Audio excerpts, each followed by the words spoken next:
Undskyld mig.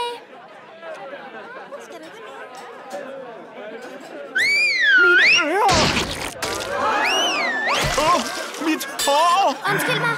Som redaktør på vores elskede skoleavis The Griffin, kan jeg endelig afsløre, at vi arbejder på en særudgave. Og temaet er en eventyrlig tid. Det vil være historier om Eventyrland og om alle eleverne fra Eventyrland, der går på vores skole. Jeg synes, at Apples idé er for vild. Tak, Fabel. Vent lidt, gør du det? Ja, for så får du mulighed for at genopfriske, hvordan de dødssyge dydsmønstre ændrer til at begynde med. Takket være Ravens mor, den onde dronning.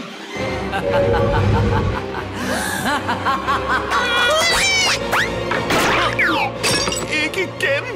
Jeg kan ikke lyve. Den kvinde får mig til at drysse savsmuld. Hey, det er uretfærdigt. Det er ikke min mors skyld, at Eventyrland blev forsejlet fra Ever After. Okay, måske forgiftede hun Eventyrlands magi, og på grund af hende er Eventyrland endnu mere skørt, end det plejer at være. Og jeg, takket være hende og Hjerter Dame, blevet totalt vimmelim. Ups. Hallo? Raven svinede altså lige din mor til.